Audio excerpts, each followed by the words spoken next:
بسم الله الرحمن الرحيم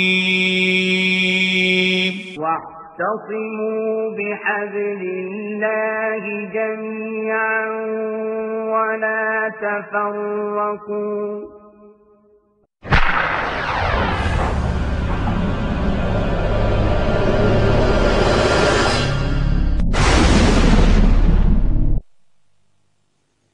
والشمس تجري لمستقر لها ذلك تقدير العزيز العليم والقمر قدرناه منازل حتى عاد كالعرجون القديم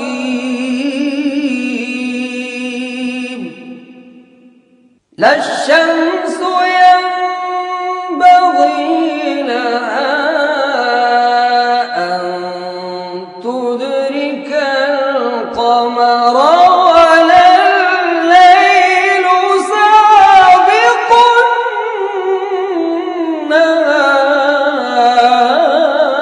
النهار وكل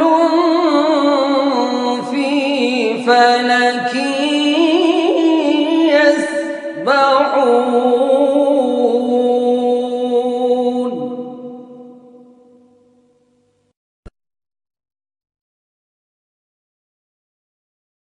أعوذ بالله من الشيطان الرجيم. پناہ مانگتا ہوں میں اللہ کی شیطان مردود سے. بسم الله الرحمن الرحيم. شروع اللہ کا نام لے کر جو بڑا مہربان نہایت رحم والا ہے. الحمد لله رب العالمين الرحمن الرحيم مالك يوم الدين إياك نعبد وإياك نستعين.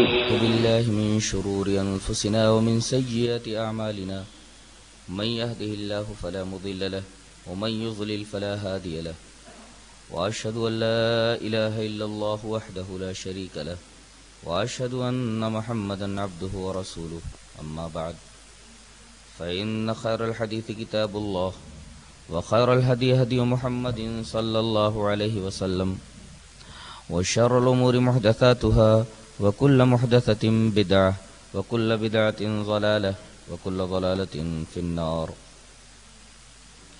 أعوذ بالله من الشيطان الرجيم. بسم الله الرحمن الرحيم. قاف والقرآن المجيد بل عجبوا أن جاءهم منذر منهم فقال الكافرون هذا شيء عجيب أإذا متنا وكنا ترابا ذلك رجع بعيد قد علمنا ما تنقص الأرض منهم وعندنا كتاب حفيظ بل كذبوا بالحق لما جاءهم فهم في أمر مريج أفلم ينظروا إلى السماء فوقهم كيف بنيناها وزيناها وما لها من فروج والأرض مددناها وألقينا فيها رواسي وأنبتنا فيها من كل زوج بهيج تبصرة وذكرى لكل عبد منيب ونزلنا من السماء ماء مباركا فأنبتنا به جنات وحب الحصيد والنخل باسقات لها طلع نضيد رزقا للعباد وأحيينا به بلدة ميتا كذلك الخروج. أعوذ بالله من الشيطان الرجيم. يا أيها الذين آمنوا كتب عليكم الصيام كما كتب على الذين من قبلكم لعلكم تتقون.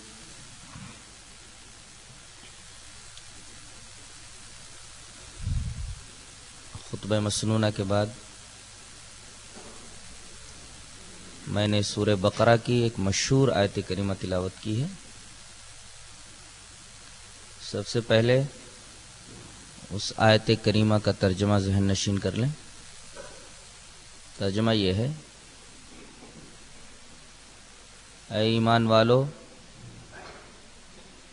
تمہارے اوپر روزے فرض کیے گئے جیسا کہ تم سے پہلے لوگوں کے اوپر روزے فرض کیے گئے تھے تاکہ تم متقی ہو جاؤ۔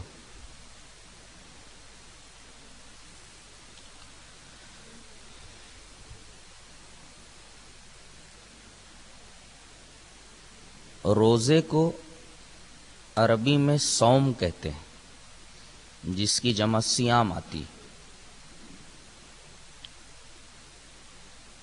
صوم کی حقیقت میں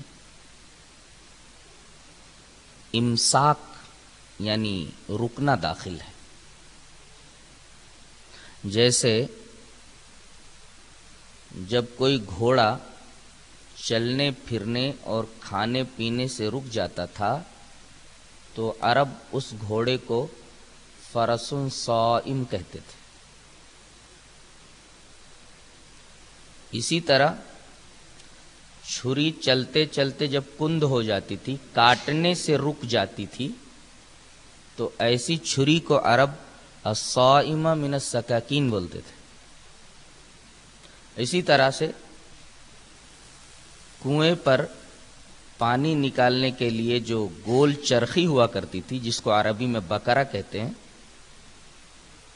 یہ جب چلنے سے رک جاتی تھی تو اس کو کہتے تھے الصائمہ من البکرات۔ خلاصہ یہ نکلا کہ صوم کی حقیقت میں امساک داخل ہے، اور وہ امساک کسی بھی چیز کے بارے میں ہو سکتا ہے، یعنی لغت میں اس کو امساک ان ای امرن کہہ سکتے ہیں، کسی بھی چیز سے رک جانے کو صوم کہتے ہیں۔ اصطلاح شریعت میں صوم کسے کہتے ہیں؟ اصطلاح شریعت میں صوم کی تعریف یہ ہے الامساک عن المفترات من طلوع الشمس الى غروب الشمس بنیت خالصۃ للہ عز وجل، یعنی طلوع آفتاب سے لے کر غروب آفتاب تک خالص اللہ کو خوش کرنے کی نیت سے ان تمام چیزوں سے رک جانا جن چیزوں سے رکنے کے لیے اللہ تبارک و تعالی نے تم سے کہا ہے۔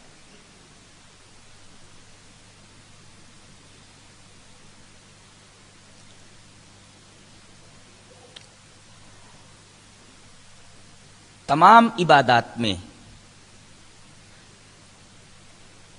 اس عبادت کی ایک خاص اہمیت ہے، اسے ایک خاص امتیاز حاصل ہے۔ اس امتیازی پہلو کو ایک حدیث قدسی میں، جسے امام بخاری رحمۃ اللہ علیہ کتاب التوحید کے اندر لائے ہیں، واضح کیا گیا ہے۔ حدیث اس طرح ہے: وعن نبی ہریرہ رضی اللہ تعالی عنہ عن النبی صلی اللہ علیہ وسلم قال یقول اللہ عز وجل الصوم لی وانا اجزی به یدع شہوته واکلہ وشربہ من اجلی الصوم جنة وللصائم فرحتان فرحة حین یفطر وفرحة حین یلقى ربہ وَلَخَلُوفُ الصَّائِمِ أَطْيَبُ عِنْدَ اللَّهِ مِنْ رِيحِ الْمِسْكِ رواہ البخاری فی کتاب التوحید۔ امام بخاری اس حدیث کو کتاب التوحید میں لائے۔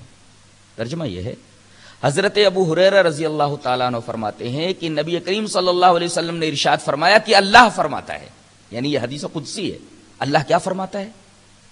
الصوم لی، یہ عبادت روزہ یہ میرے لیے ہے اور میں ہی اس کا بدلہ دوں گا۔ یہ بات کسی اور عبادت کے تعلق سے نہیں کہی گئی، صرف روزہ ہی وہ عبادت ہے جس کے بارے میں ایسا جملہ اللہ تبارک و تعالی نے ارشاد فرمایا کہ روزہ میرے لیے ہے اور میں ہی اس کا بدلہ دوں گا۔ آگے یہ فرمایا کہ وہ اپنی خواہشات کو، اپنے کھانے کو، اپنے پینے کو میری وجہ سے چھوڑ دیتا ہے۔ یدع شہوتہ واکلہ وشربہ من اجلی، اپنی خواہشات کو، اپنے کھانے کو، اپنے پینے کو میری وجہ سے چھوڑ دیتا ہے۔ آگے فرمایا الصوم جنۃ، روزہ ڈھال ہے۔ یہ ڈھال کب استعمال کی جاتی تھی؟ میدان جنگ میں جو لوگ لڑنے کے لیے آتے تھے ان کے ایک ہاتھ میں تلوار ہوتی تھی اور ایک ہاتھ میں ڈھال ہوتی تھی۔ تلوار سے وہ مقابل کے اوپر حملہ کرتے تھے اور مقابل کے وار کو اپنی ڈھال کے اوپر روکتے تھے۔ اس طرح وہ تلوار کے وار سے ڈھال کے ذریعے بچ جایا کرتا تھا۔ یہاں اللہ تبارک و تعالی نے اپنے رسول کی زبان سے یہ کہلوا دیا ہے کہ تم اپنے امتیوں سے کہہ دو کہ الصوم جنۃ، روزہ ڈھال ہے۔ کوئی بھی پریشانی آئے، کوئی بھی تکلیف آئے، اسی طریقے سے کسی بھی گناہ سے تمہیں بچنا ہو تو یہ روزہ ان تمام چیزوں کے لیے ڈھال کی حیثیت رکھتا ہے۔ یہ روزہ تمہیں برائیوں سے بچائے گا، یہ روزہ تمہیں دیگر آفات سماویہ اور ارضیہ سے بچائے گا، اس وجہ سے اس کو ڈھال کہا گیا ہے۔ اور آگے یہ فرمایا گیا کہ روزے دار کو دو خوشیاں نصیب ہوتی ہیں۔ ایک خوشی تو اس وقت اسے حاصل ہوتی ہے جب وہ افطار کر رہا ہوتا ہے، افطار کے وقت اسے خوشی نصیب ہوتی ہے، اور دوسری خوشی اس روزے کی وجہ سے اس وقت اسے نصیب ہوگی جب وہ اپنے رب سے ملاقات کرے گا۔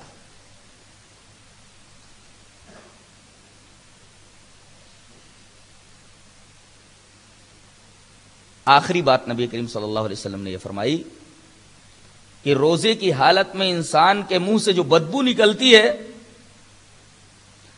یہ بدبو اللہ تبارک و تعالی کے نزدیک مشک کی خوشبو سے بھی زیادہ بہتر ہے، مشک کی خوشبو سے بھی زیادہ محبوب ہے، اس کے نزدیک زیادہ اچھی ہے۔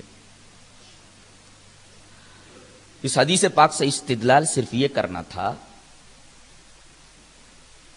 کہ یہ وہ خاص عبادت ہے جس کے بارے میں اللہ تبارک و تعالی نے نبی کی زبان سے اس حدیث قدسی میں یہ کہلوایا ہے کہ روزہ میرے لیے ہے اور میں اس کا بدلہ دوں گا۔ اس کی وجہ کیا ہے؟ غور کریں تو اس کی وجہ واضح طور پر یہ سمجھ میں آتی ہے کہ تمام عبادتوں میں ریا، نمود اور نمائش کا امکان ہو سکتا ہے، لیکن روزہ ایسی عبادت ہے کہ اس میں اس کا امکان نہیں ہے۔ مثلا ایک آدمی نماز پڑھ رہا ہے، لمبے لمبے رکوع کر رہا ہے، لمبے لمبے سجدے کر رہا ہے، ہو سکتا ہے کہ وہ اپنے ان طویل سجدوں اور اپنے طویل رکوعوں کے ذریعے اپنے زہد، اپنے تقوی اور اپنی بزرگی اور اپنی پارسائی کا دھوس جمانا چاہ رہا ہو کہ میں بہت پارسا ہوں، بہت زیادہ متقی ہوں، بہت زیادہ پرہیزگار ہوں، بہت بڑا زاہد ہوں۔ اور ایک شخص زکوٰۃ ادا کرتا ہے، صدقہ و خیرات کرتا ہے، ہو سکتا ہے کہ زکوٰۃ کی ادائیگی سے اور اس صدقہ و خیرات کے دینے سے وہ دوسروں کے اوپر اپنی سخاوت، اپنی فیاضی اور اپنے مالدار ہونے کا روب جمانا چاہتا ہوں۔ ایک آدمی حج کے لیے جا رہا ہے، اس میں بھی ریا کا امکان ہے، ہو سکتا ہے کہ وہ حاجی صاحب کہلوانے کے لیے جا رہا ہو، لیکن روزہ کے اوپر اگر آپ غور کریں تو آپ کو یہ معلوم ہوگا کہ اس کے اندر اس طریقے کا کوئی امکان نہیں ہے۔ ایک شخص غسل خانے میں ہے، سخت گرمی کا موسم ہے، پیاس کی شدت سے اس کا حلق سوکھا ہوا ہے، زبان سوکھی ہوئی ہے، غسل خانے میں ہے، غسل خانے کا دروازہ بند ہے، وہ چاہے تو وہاں پانی پی سکتا ہے اور باہر روزہ دار بنا رہ سکتا ہے. لیکن سخت پیاس کی حالت میں غسل خانہ کا دروازہ بند ہونے کے باوجود کیا مجال کہ وہ ایک قطرہ اپنے حلقوم سے نیچے پانی اتار لے. خوف خدا اور عقیدہ آخرت کا جو استحضار اس عبادت میں پایا جاتا ہے اور کسی عبادت کے اندر نہیں پایا جاتا، اسی وجہ سے اس کے اسی امتیازی پہلو کے پیش نظر نبی کریم صلی اللہ علیہ وسلم نے اللہ تبارک و تعالی کی طرف نسبت کر کے یہ فرمایا اس حدیث قدسی کے اندر کہ روزہ ایسی عبادت ہے جس کے بارے میں اللہ نے یہ فرما دیا کہ یہ عبادت میرے لیے خاص ہے، اور جب میرے لیے ہی یہ خاص ہے تو میں ہی اس کا بدلہ دوں گا. اور جب وہ بدلہ دینے پر آئے گا تو وہ اپنی شان کے اعتبار سے بدلہ دے گا.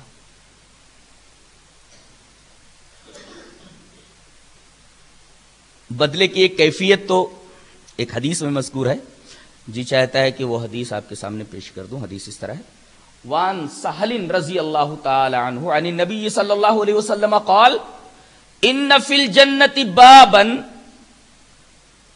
یقال له الریان يدخل منه الصائمون لا يدخل منه احد غيرهم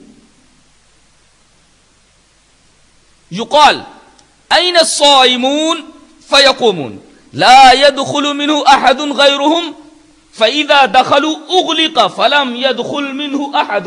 رواه البخاری فی کتاب الصیام. حضرت امام بخاری اس حدیث پاک کو ایسے ہی کتاب الصیام میں لائے. حضرت سہل بن سعد ساعدی سے حضرت سہل بن سعد فرماتے ہیں کہ نبی کریم صلی اللہ علیہ وسلم نے ارشاد فرمایا کہ جنت میں ایک خصوصی دروازہ ہے. ان فی الجنت بابا، یہ نکرہ تخصیص کے لیے. جنت میں ایک دروازہ ہے خاص طور سے اللہ تبارک و تعالی نے بنوایا ہے. اس دروازے کا نام ریان ہے. اس دروازے سے کون لوگ داخل ہوں گے؟ یدخل منہ الصائمون، صرف روزے دار داخل ہوں گے. لا يدخل منہ احد غیرہم، روزے داروں کے علاوہ اس دروازے سے اور کوئی داخل نہیں ہو سکتا. قیامت کے دن منادی کی جائے گی، آواز لگائی جائے گی: این الصائمون، روزے دار کہاں ہیں؟ یہ خصوصی منادی کرائی جائے گی. این الصائمون، روزہ رکھنے والے کدھر ہیں؟ ادھر آ جائیں. فیقومون، روزے دار کھڑے ہو جائیں گے اور اس دروازے سے انہیں داخل کیا جائے گا. لا يدخل منہ احد غیرہم، اس دروازے سے ان کے علاوہ کوئی داخل نہیں ہوگا. فَإِذَا دَخَلُوا، جیسے ہی وہ لوگ داخل ہوں گے، اغلقا، وہ دروازہ بند کر دیا جائے گا. فَلَمْ يَدْخُلْ مِنْهُ أَحَدٌ، اس سے اور کوئی پھر داخل نہیں ہوگا. ان کے داخلے کے بعد وہ دروازہ ہمیشہ کے لیے بند کر دیا جائے گا. کوئی آدمی پھر اس دروازے سے داخل نہیں ہوگا. اس حدیث پاک سے روزے کی اہمیت اور اس کی خصوصیت اور اس کی فضیلت کا مزید اندازہ ہوا. بعض لوگ یہ سوالات کرتے رہتے ہیں کہ ہم یہ دیکھتے ہیں کہ بہت سارے لوگ روزہ رکھتے ہیں، لیکن روزے کا مہینہ گزر جانے کے بعد ان کی زندگیوں میں کوئی تبدیلی نہیں آتی. ان کی زندگی ویسی کی ویسی رہتی ہے.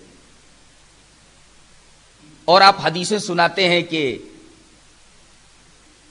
رمضان کے مہینے میں روزوں کی وجہ سے یہ برکتیں انسان کو حاصل ہوتی ہیں. ان برکتوں کا حصول تو انسانی زندگی پر دکھائی نہیں دیتا. اس کی کیا وجہ ہے؟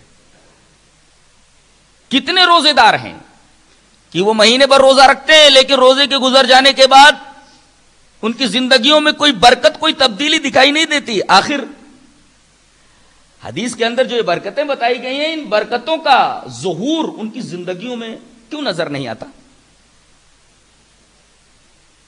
اس سوال کا جواب بھی دیا گیا ہے ایک حدیث پاک میں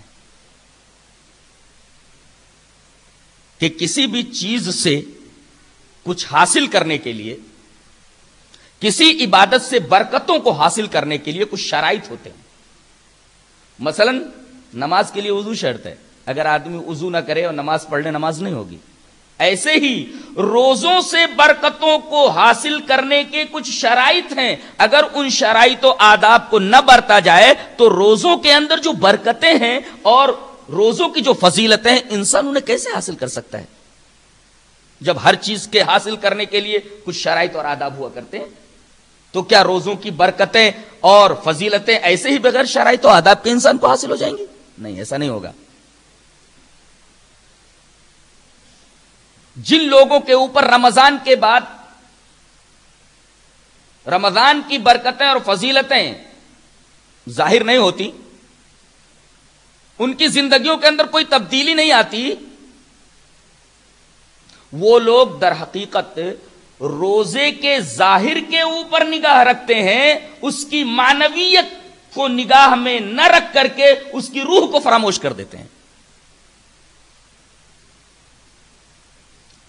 ایک حدیث میں اسی شبہے کا جواب دیا گیا ہے.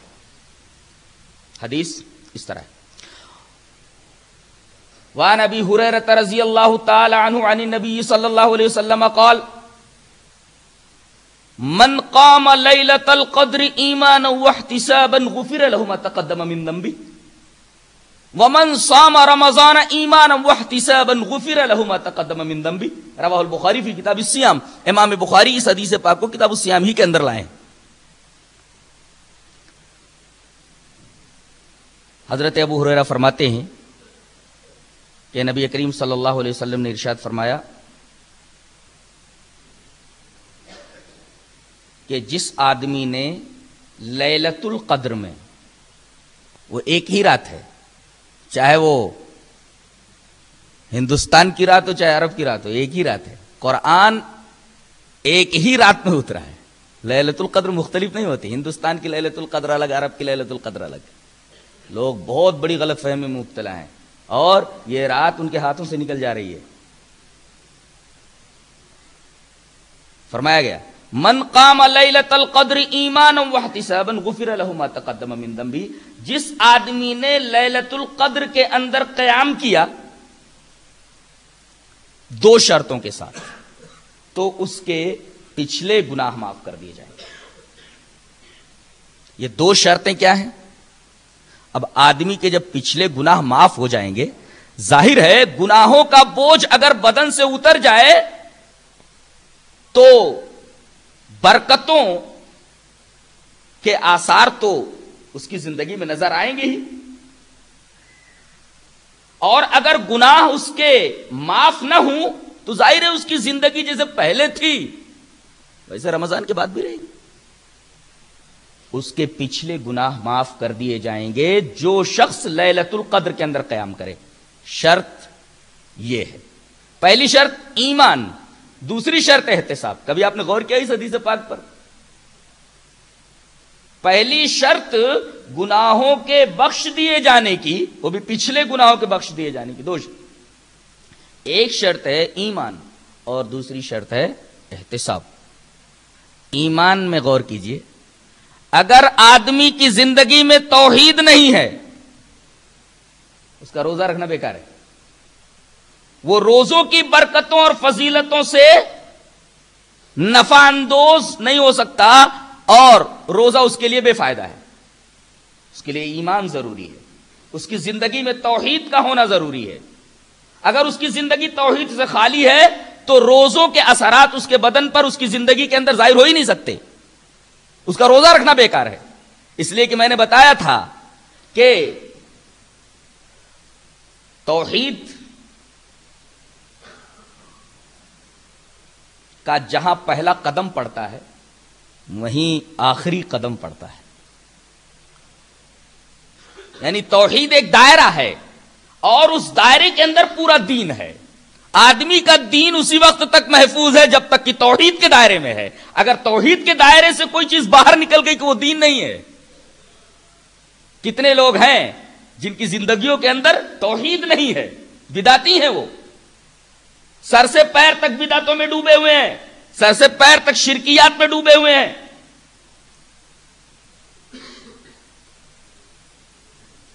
اور رمضان کے آ جانے کے بعد بھی وہ لوگ جو توحید کے دعوے دار ہیں وہ اپنی زندگی میں کوئی بھی تبدیلی لانے کے لیے خود تیار نہیں ہے تو اللہ تبدیلی کیسے لائے گا؟ ٹھیک ہے تم توحید لیے بیٹھے رہو،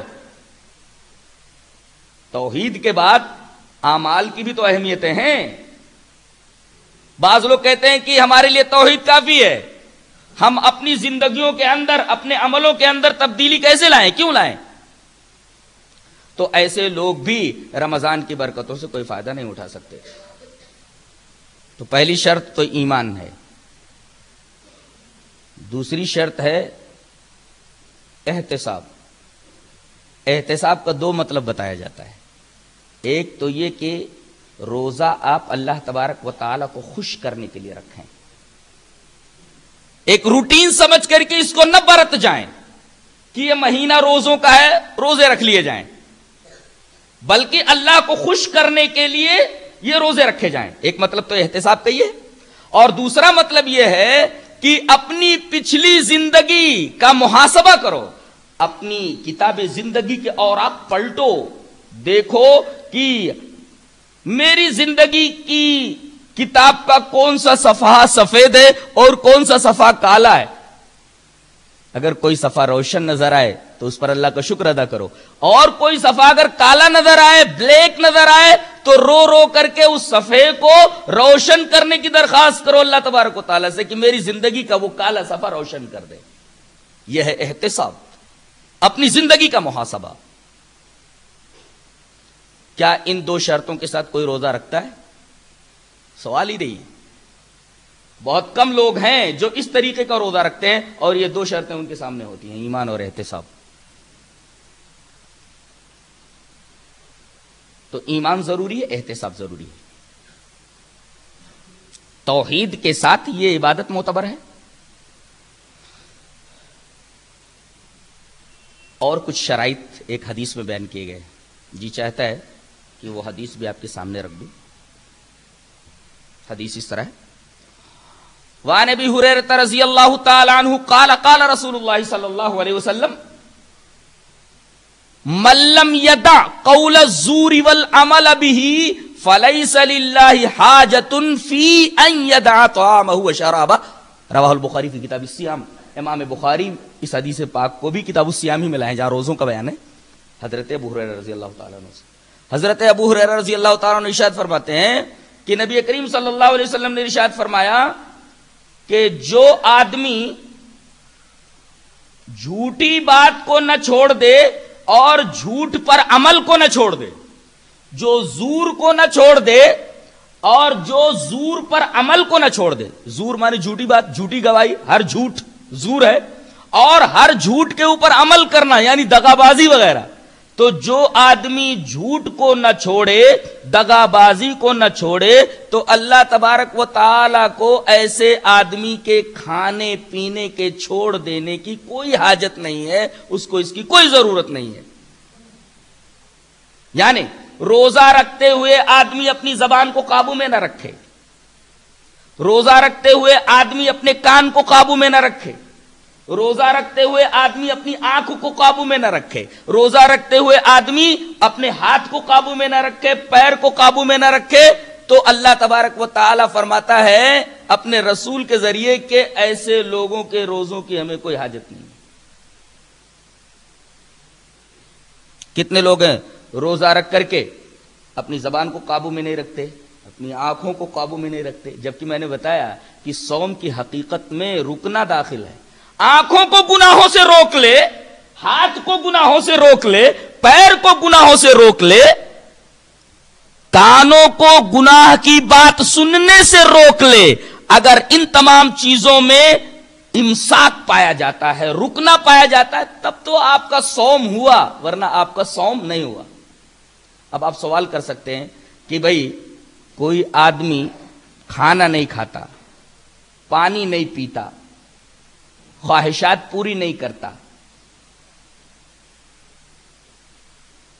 منہ سے گالیاں بکتا ہے، غلط باتیں سنتا ہے، کسی کے اوپر ہاتھ اٹھا دیتا ہے، غلط جگہوں پر چل کے جاتا ہے، تو اس کا روزہ ہوا کہ نہیں ہوا؟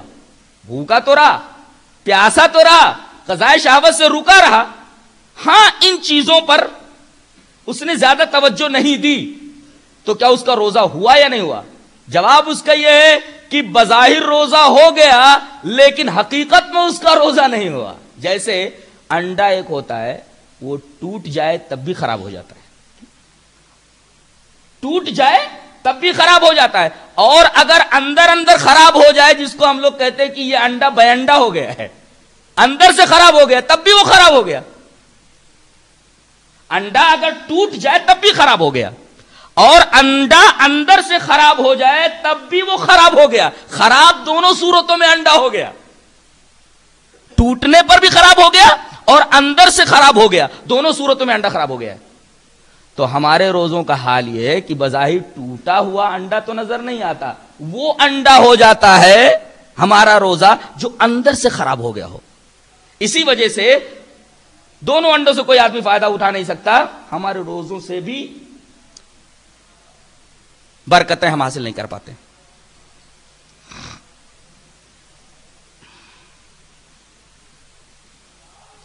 روزے سن 2 ہجری میں فرض ہوئے. میرا خیال یہ ہے کہ نبی کریم صلی اللہ علیہ وسلم نے جب مکہ سے مدینہ کی طرف ہجرت کی تو ہجرت کے 18 مہینے کے بعد روزے فرض ہوئے، اور تحویل قبلہ کا حکم اس سے 1.5 یا 2 ماہ قبل آیا تھا. یعنی اللہ تبارک و تعالی نے بیت المقدس قبلہ نہ رکھ کر کے بیت الحرام کو مسلمانوں کا قبلہ بنا دیا. اس کے 1.5-2 مہینے کے بعد، یعنی ہجرت کے 18 مہینے بعد، اللہ تبارک و تعالی نے سن 2 ہجری کے اندر مسلمانوں کے اوپر روزے فرض کیے. اس کی فرضیت کا ثبوت قرآن سے بھی ہے اور حدیث سے بھی ہے. اللہ تبارک و تعالی نے ارشاد فرمایا، یا ایھا الذین آمنوا کتب علیکم الصیام. کتبہ کا لفظ عربی میں فرضیت کے لیے آتا ہے. اے ایمان والو، روزے تمہارے اوپر فرض کیے گئے. اس میں خصوصی نکتہ دیکھیں آپ، اللہ تبارک و تعالی نے ایمان والوں کو مخاطب کر کے کہا کہ روزے تمہارے اوپر فرض ہوئے، یعنی ایمان کے بغیر روزہ غیر معتبر ہے. بعض لوگ ہیں جو غیر مسلم ہیں، دین اسلام کو نہیں مانتے، لیکن وہ روزہ رکھتے ہیں. کیا ان روزوں کے معنوی برکات اور معنوی فوائد سے وہ مستفید ہو سکتے ہیں؟ قطعاً نہیں. روزہ فرض ایمان والوں کے اوپر ہے، اور ایمان والے ہی اس کی برکتوں سے مستفید ہو سکتے ہیں. اسی وجہ سے اللہ تبارک و تعالی نے ایمان والوں کو خطاب کر کے یہ فرمایا ہے کہ تمہارے اوپر روزے فرض کیے گئے. یا ایھا الذین آمنو، اے ایمان والو، یعنی روزے داروں کے لیے ایمان والا ہونا ضروری ہے. بغیر ایمان کے روزہ اللہ کی نگاہ میں معتبر نہیں ہے، اس کی کوئی اہمیت نہیں ہے. تو ایمان والا ہونا ضروری ہے روزہ دار کے لیے. دوسرے کتبہ کا لفظ بتا رہا ہے کہ یہ روزے فرض کیے گئے. 2 ٹکڑوں سے 2 باتیں معلوم ہوئی. تیسرا ٹکڑا اور قابل غور ہے، کما کتب علی الذین من قبلکم، جیسا کہ تم سے پہلے لوگوں پر روزے فرض کیے گئے تھے. نبی کریم صلی اللہ علیہ وسلم نے تو کسی سے تعلیم حاصل نہیں کی، براہ راست جبرائیل کے ذریعے اللہ تبارک و تعالی نے آپ کو تعلیم دی. آپ کسی کالج میں نہیں گئے، آپ کسی یونیورسٹی میں نہیں گئے، کسی اسکول میں نہیں گئے. نہ مکہ کے اندر کوئی لائبریری تھی، مدینہ کے اندر کوئی لائبریری نہیں تھی، کوئی کالج نہیں تھا. وسائل ترسیل جو اس وقت ہیں ترقی یافتہ، اس وقت وسائل ترسیل اتنے ترقی یافتہ نہیں تھے. علم و آرٹ اور فن اتنے ترقی یافتہ نہیں تھے. قرطاس و قلم کا ماحول نہیں تھا، قرطاس و قلم کا دور نہیں تھا. ایسے ماحول میں نبی کریم صلی اللہ علیہ وسلم کی زبان سے یہ ادا ہونا کہ یہ روزے صرف مسلمانوں پر فرض نہیں ہے بلکہ یہ پچھلی امتوں کے اوپر بھی فرض کیے گئے تھے، آپ کو کیسے معلوم ہوا؟ آپ کو کیسے معلوم ہوا؟ اور تمام کے تمام لوگ اس بات پر خاموش ہیں. نصرانی خاموش ہیں، یہودی خاموش ہیں، اور خود مشرکین خاموش ہیں. کسی نے اس کی تردید نہیں کی. اس کی تردید نہ کیا جانا اس بات کی دلیل ہے کہ آپ مرسل رحمانی ہے اور قرآن کلام ربانی ہے، کہ آپ نے جو کچھ کہا اپنے علم سے نہیں کہا بلکہ اللہ تبارک و تعالی کے علم دینے سے آپ نے یہ بتایا. تو قرآن کے کلام ربانی ہونے کا ثبوت ملا اور آپ کے مرسل یزدانی ہونے کا ثبوت ملا کہ آپ اللہ کے سچے رسول ہیں اور قرآن اللہ تبارک تعالیٰ کا سچا کلام ہے. یہ کما کتب علی الذین من قبلکم سے معلوم ہوا. آپ کو کیسے معلوم ہوا؟ تاریخ کی کتاب تو آپ نے پڑھی نہیں تھی. آپ نے یہ کیسے کہہ دیا کہ یہ روزہ صرف مسلمانوں کا فرض نہیں ہے بلکہ اس سے پہلے امتوں کے اوپر بھی فرض کیے گئے تھے؟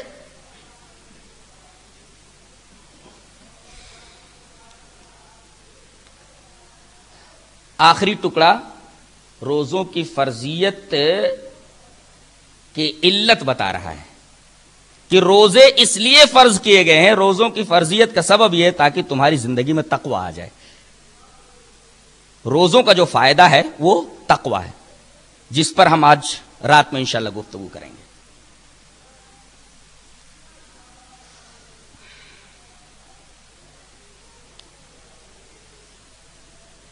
روزے پچھلی امتوں کے اوپر بھی فرض تھے. آپ دیکھیں گے کہ بائبل میں یہ موجود ہے کہ حضرت موسیٰ علیہ السلام نے کوہ طور پر 40 روزے رکھے. یہ موجود ہے. حضرت یحییٰ اور ان کے پیروکار روزے رکھتے تھے. حضرت دانیال علیہ السلام نے 3 ہفتے کے روزے رکھے. اور یہودیوں کے ہاں روزہ تو بالکل مشہور ہے, لیکن ان کے ہاں روزہ بالکل ایک رسمی عبادت کی حیثیت رکھتا تھا. وہ روزہ کب رکھتے تھے؟ جب کوئی آفت آتی تھی, جب کوئی خطرہ ہوتا تھا یا ماتم ہوتا تھا, اس وقت روزہ رکھتے تھے. اور اسی طریقے سے کوئی کفارہ ادا کرنا ہوتا تھا توبہ وغیرہ کا, تو یہ روزہ رکھتے تھے. یعنی ان کے ہاں روزہ بالکل ایک رسمی انداز کا تھا. اور وہ لوگ ایک مرتبہ افطار کرتے تھے بس. اس بارے میں بھی مسلمانوں کو تاکید کی گئی ہے کہ وہ یہودیوں کی مخالفت کریں. دوسرے مذاہب میں روزے اور اسلام میں روزے دونوں میں ایک گہرا فرق ہے کہ دوسرے مذاہب کے روزے شمسی اعتبار سے رکھے جاتے ہیں. اس میں پریشانی یہ ہے کہ شمسی اعتبار سے اگر روزے کسی تکلیف دہ موسم میں متعین ہو گئے تو ہمیشہ اسی تکلیف دہ موسم میں آئیں گے. لیکن اسلام میں روزوں کو قمری حساب کے پیش نظر متعین کیا گیا ہے. فائدہ یہ ہے کہ اس طرح روزے ہر موسم میں آئیں گے اور روزے دار ہر موسم کا مزاج شناس ہو جائے گا. گرمی میں روزہ رکھنے کا جو احساس ہے اسے ہوگا. سردی میں روزہ رکھنے پر کیا محسوس ہوتا ہے اسے معلوم ہو جائے گا. ہر موسم کا مزاج شناس بنا دیا جاتا ہے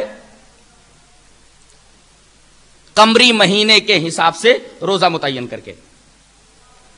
اور دوسری خصوصیت اور بھی ہے کہ اللہ کھانے سے منع نہیں کر رہا ہے. کھانے سے منع نہیں کیا, کھانے کا وقت صرف بدل گیا ہے. آدمی جب صبح اٹھتا ہے تو فجر کے بعد کچھ لائٹ ناشتہ وغیرہ لیتا ہے کہ نہیں لیتا ہے؟ اللہ تبارک و تعالی نے بس اتنا کیا ہے کہ بندے تو صبح اٹھ کر کے سورج کے نکلنے کے بعد تو کچھ کھا لیتا تھا, اب ایسا کر تھوڑا پہلے کھا لیا کر. کھانے کی پابندی کہاں ہے؟ کھانے کا وقت بدل دیا گیا ہے, کھانے کی پابندی نہیں. غور کرو تو یہ بھی اللہ تبارک و تعالیٰ کا کتنا بڑا احسان ہے کہ میں نے کھانے سے منع نہیں کیا. میرے بندے, میں نے تیرے اوپر کوئی زور زبردستی نہیں کی, کھانے کا تھوڑا سا وقت بدل دیا کہ تھوڑا پہلے کھا لے. اور اس میں ایک مقصد ہے تیرے فائدے کے لیے کہ تو اپنی عادت کا غلام نہ بن جا, میرا غلام بن جا. وقت بدل کر کے اللہ تبارک و تعالی نے یہ شعور دیا ہے ایمان والوں کو کہ اے ایمان والو, تم عادت کے غلام مت بن جانا. میں چاہتا ہوں کہ تم خالص میرے غلام بن جاؤ, میرے عابد بن جاؤ. تھوڑے دنوں تک آدمی کو کچھ پریشانی ہوتی ہے, لیکن پھر اسی وقت بھوک لگنے لگتی ہے. آدمی چاہتا ہے کہ اسی وقت مجھے کھانا ملے. تو دیگر مذاہب کے روزوں میں اور اسلامی روزوں میں ایک بین فرق یہ بھی ہے.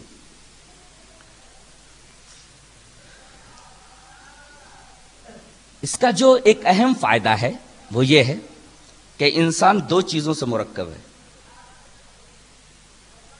ایک پہلو اس کا زمینی ہے اور ایک پہلو اس کا آسمانی ہے. ان دونوں پہلوؤں سے انسان مرکب ہے. بلکہ آپ یوں کہہ لیں کہ دو جواہر سے مرکب ہے. ایک جوہر ارضی ہے اور ایک جوہر سماوی ہے. ارضی جوہر اس کا کیا مطلب ہے؟ مادہ.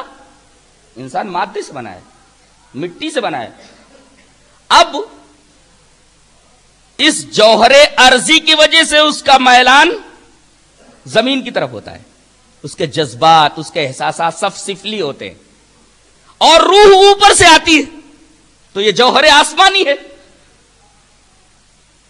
اور انسان کی فیروز مندی اور انسان کی کامیابی کا راز یہ ہے کہ اس کا جوہر آسمانی اس کے جوہر ارضی کے اوپر غالب آ جائے. اور اسلام یہی کرنا چاہتا ہے. اور اللہ تبارک و تعالی اپنے ماننے والوں اور اپنے اوپر ایمان لانے والوں کے ساتھ یہی کرنا چاہتا ہے کہ ان کا جوہر سماوی جوہر ارضی کے اوپر غالب آ جائے. فرشتوں کو دیکھو, انہیں کھانے کا احتیاج نہیں ہے, نہ کھانے کی ضرورت نہیں, نہ پینے کی ضرورت ہے, نہ قضاء شہوت کی ضرورت ہے. اب اگر یہ جوہر سماوی آسمان سے آنے والا جوہر مادی جوہر کے اوپر غالب آ جائے تو پھر انسان نیکیوں ہی کی طرف سبقت کرے گا. انسان نیکیوں سے پیچھے کب ہٹتا ہے؟ جب جوہر ارضی جوہر سماوی کے اوپر غالب آ جاتا ہے. اللہ اکبر. روزوں کے ذریعے اللہ تبارک و تعالیٰ نے یہ احسان ہمارے اوپر کیا ہے کہ ہم ذرا فرشتوں کی صف سے قریب ہو جائیں. زمین سے اٹھ کر کے ذرا ہم بلند ہوں آسمان کی طرف کہ اللہ تبارک و تعالیٰ کی ایک معصوم مخلوق ہے ملائکہ. وہ نہ کھاتے ہیں نہ پیتے ہیں, نہ انہیں قضاء شہوت کی ضرورت ہے. وہ اللہ کے حکموں کے مکمل فرما بردار ہیں, وہ اس کے کسی حکم کی نافرمانی نہیں کرتے. تو ہم اٹھ کر کے ذرا فرشتوں کی صف کے قریب ہو جائیں. وہ کھانا نہیں کھا رہے, ہم بھی کھانا نہیں کھا رہے. وہ پانی نہیں پی رہے, ہم بھی نہیں پی رہے.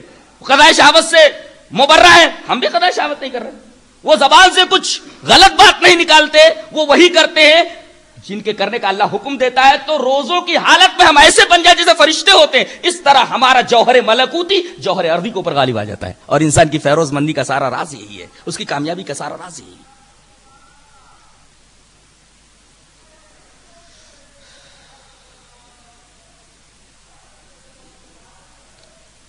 روزے سے جہاں ایک طرف آدمی کا روحانی فائدہ ہے, وہاں جسمانی فائدہ بھی ہے.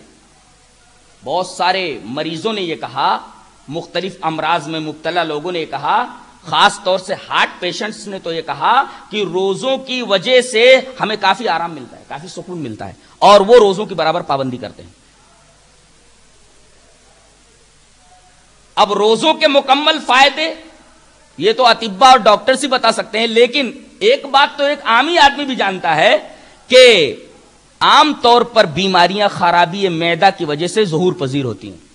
آدمی کا معدہ خراب ہو جاتا ہے, آدمی بیمار ہو جاتا ہے. اکثر بیماریاں خرابی معدہ کی وجہ سے ظہور میں آتی ہیں.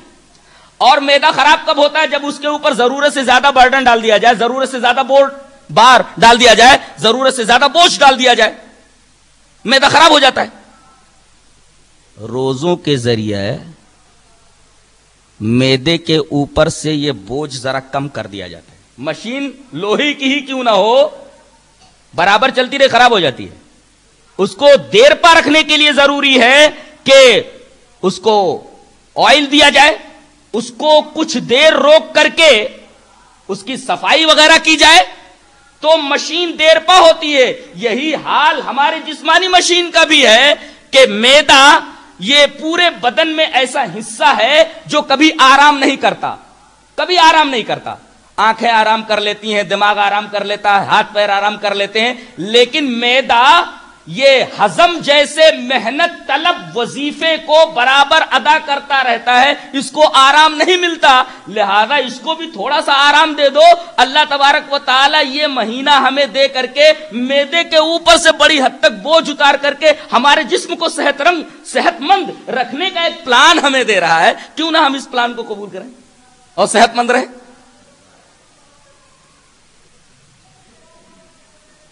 سب سے محنت طلب وظیفہ ادا کرتا ہے معدہ, ہضم کا, ڈائجسٹ کا، لہذا اس کا خیال تو بہت زیادہ رکھنا چاہیے. اللہ تبارک و تعالیٰ نے ہمیں روزوں کے ذریعے اس کی بھی صفائی کا اور اس کو بھی کنٹرول کرنے کا بہترین موقع عنایت فرمایا ہے. غور کریں تو ایک بات اور آپ کو نظر آئے گی کہ تربیت اخلاق، حصول تقوی اور تزکیہ نفس کا ایک مکمل نصاب ہے روزہ. اس سے بہتر اور کوئی عبادت نہیں ہے. یہ ایک مکمل نصاب ہے تزکیہ نفس اور تربیت اخلاق کا. اگر آدمی کو اپنے نفس کا تزکیہ مطلوب ہو، آدمی کو اپنے اخلاق کی تربیت کرنی ہو، تو اس سے بہتر کورس اور اس سے بہتر نصاب آپ کو کہیں نہیں ملے گا. وہ کیسے؟ کہتے ہیں کہ تزکیہ نفس اور تربیت اخلاق کی ریاضت کے لیے 4 چیزیں لازم ہوتی ہیں: کم خوری، کم گوئی، کم خوابی، کم آمیزی. یہ 4 چیزیں تزکیہ نفس کی ریاضت کے لیے ضروری ہوتی ہیں. کم خوری کا مطلب کیا ہے؟ کم کھانا. کم کھانا اس لیے کہ آدمی جب بہت زیادہ کھانے لگتا ہے، بہت زیادہ کھاتا ہے، تو اس زیادہ کھانے کی وجہ سے طرح طرح کے امراض میں مبتلا ہوتا ہے اور بدن کے اوپر سستی اور تکان طاری ہو جاتی ہے. کم کھانے کی وجہ سے آدمی کا بدن نشیط رہتا ہے، چاق و چوبند رہتا ہے. اسی وجہ سے جو لوگ ڈائٹ کرتے ہیں، دیکھیے ان کا بدن کیسا رہتا ہے، ان کی صحت کیسی رہتی ہے، قابل رشک ہوتی ہے. بعض لوگ جو بہت زیادہ موٹے ہو جاتے ہیں، چربی بہت زیادہ ہو جاتی ہے، ان کا چلنا دشوار ہو جاتا ہے، تو ڈاکٹر ان کو دوائیوں کے ساتھ ساتھ کچھ ورزشیں بھی بتاتے ہیں اور کچھ ڈائٹ بھی بتاتے ہیں. تو ڈائٹ تو صحت کو کنٹرول کرنے کے لیے ایک بہترین ذریعہ ہے. تو کم خوری یعنی کم کھانا یہ ایک طریقے کی ڈائٹنگ ہے. اس سے بڑی حد تک آدمی چاق و چوبند رہتا ہے، اس کا نفس جو ہے نشیط رہتا ہے، اور زیادہ کھانے کی وجہ سے آدمی کے اوپر سستی طاری ہو جاتی، تکان طاری ہو جاتی. اسی وجہ سے نبی کریم صلی اللہ علیہ وسلم نے فرمایا کہ پیٹ کے 3 حصے کر لیا کرو، ایک حصہ کھانے کے لیے، ایک حصہ پانی کے لیے اور ایک حصہ ہوا کے لیے. اب ہم کیا کرتے ہیں کہ تینوں حصے کھانوں سے بھر لیتے ہیں. اب بیماریاں پیدا نہیں ہوں گی، پریشانی پیدا نہیں ہوگی، تو اور کیا ہوگا؟ رمضان کے روزے فرض کر کے اللہ تبارک و تعالی نے ہمیں تزکیہ نفس کا جو یہ پہلا اصول ہے، کم خوری، یہ مہیا کرتا ہے. ایک طریقے کی ڈائٹنگ ہے، یہ جسمانی فائدہ بھی اس میں ہے. دوسری چیز ہے کم گوئی، کم بولنا. کم بولنے سے آدمی کی سنجیدگی، متانت اور اس کا وقار ظاہر ہوتا ہے. آدمی بک بک بک بک بولتا رہے تو کہے کہ نہایت غیر سنجیدہ آدمی ہے، یہ غیر متین آدمی ہے، یہ انتہائی بیہودہ اور بیکار قسم کا آدمی ہے. تو کم گوئی، کم بولنا انسان کو سنجیدہ، متین اور باوقار بناتی ہے، جبکہ زیادہ بولنا انسان کے دل کو مردہ کر دیتا ہے اور لوگوں کی نگاہ میں اس کو ذلیل کر دیتا ہے.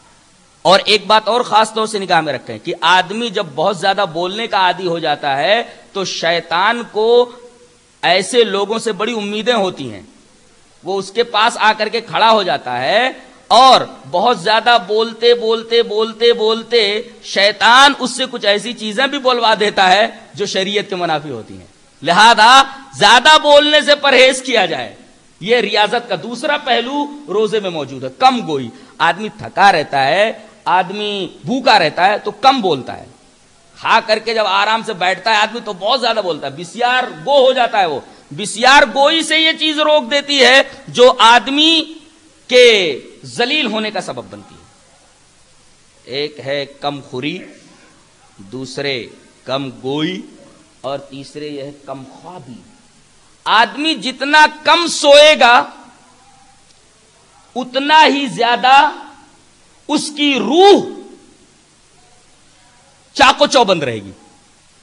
اس لیے کہ فرشتے سوتے نہیں ہیں، ان کو سونے کی ضرورت نہیں ہے.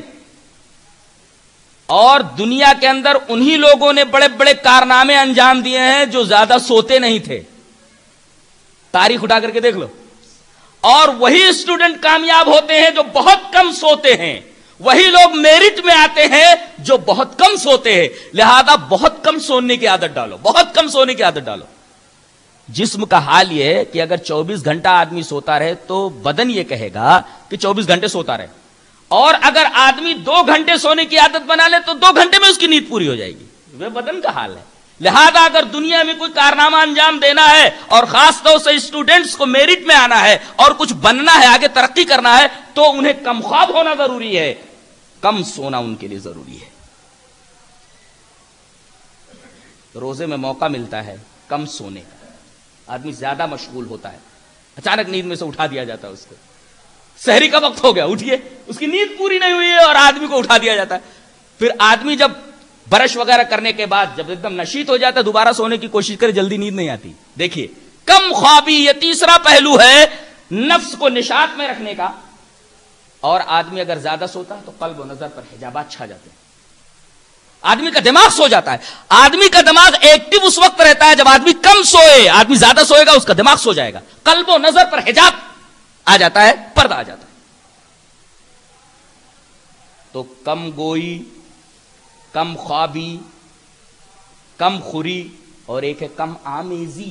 کم آمیزی کا مطلب یہ ہوا ریزرو رہنا, زیادہ لوگوں سے ملنا نہیں, لوگوں کے پاس زیادہ بیکار میں بیٹھنا نہیں. اب آدمی بھوکا پیاسا رہتا ہے تو ادھر ادھر جاتا بھی نہیں ہے, کم آمیز بن جاتا ہے. اور کم آمیز ہونے کی وجہ سے بہت زیادہ بیہودہ باتوں سے وہ بچ جاتا ہے, اور بیہودہ باتوں کے اثرات سے بچ جاتا ہے.